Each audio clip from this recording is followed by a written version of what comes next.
This is the New Testament, okay? This is the new covenant with God. It's the covenant that you and I are living in right now. Part of the reason it's so short is because this isn't just a historical discussion. It's something that we're making every day. It's a conversation that we are having in covenant relationship with God right now, and continuing with His church that you and I are a part of. This is the Old Testament, like the old covenant with God. The covenant that came before the covenant Jesus made with us. How are we called to live out this covenant relationship with God now? I think if we want to know how to live it out now, we should look at how God called His people to live it out then. Once we look back at the year 2020, many years from now, the question that we as Christians are going to be asked first is, where was God? And maybe you've already asked that question. When you look at this year, when you look at the stuff that we've had to do, the changes that have been made to our lives, the changes that have been made to our schedules, the difficulties, the challenges that we've dealt with. Maybe you've gone, God, like, where are you? I've been praying, I've been asking for you, where have you been? But if we want to find the answer to where God is now, we have to look at where God was. This is really interesting book in the Bible, right in the middle of the Old Testament. And it's the story of this girl, Esther. This is it. This is the book of Esther right here. 10 chapters. This short little story in the middle of the Old Testament. Esther is this incredible story. It's 10 chapters full of drama and adventure. It's a story of this exiled Jewish family. And that while they were in exile, the daughter of the family, Esther, was chosen to be the queen of the nation of Persia. Her family is about to be persecuted by the Persian people, and only Esther can stop this persecution from happening. And she does, and she's successful, and she saves the day, and it's a beautiful, short little story.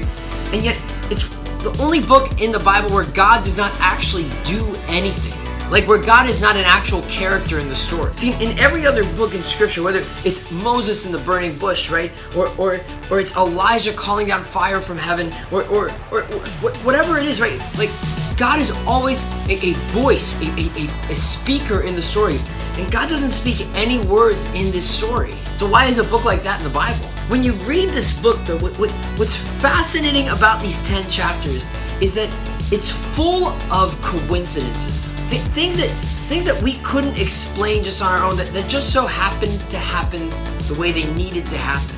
I'm sure you can think of a million coincidences in your life. Like taking your umbrella out of the car when you get out of the car, and then all of a sudden it starts to rain, and you had no idea it was gonna rain. Or talking about someone with someone else, and then like you see that person at the store, and you're like, wow, oh my gosh, I was just talking about you. Or even just when like you're really praying about something, you're really working on something, and then somebody has that word for you, right? Somebody says something to you, and you're like, wow, I've been praying about that for a long time. That's crazy that you would just say that. What a coincidence. And so often we're willing to just write those off as the things that happen the way they need to happen. But no, if God is who He says He is, in the book of Esther and in the whole of sacred Scripture, then there are no coincidences.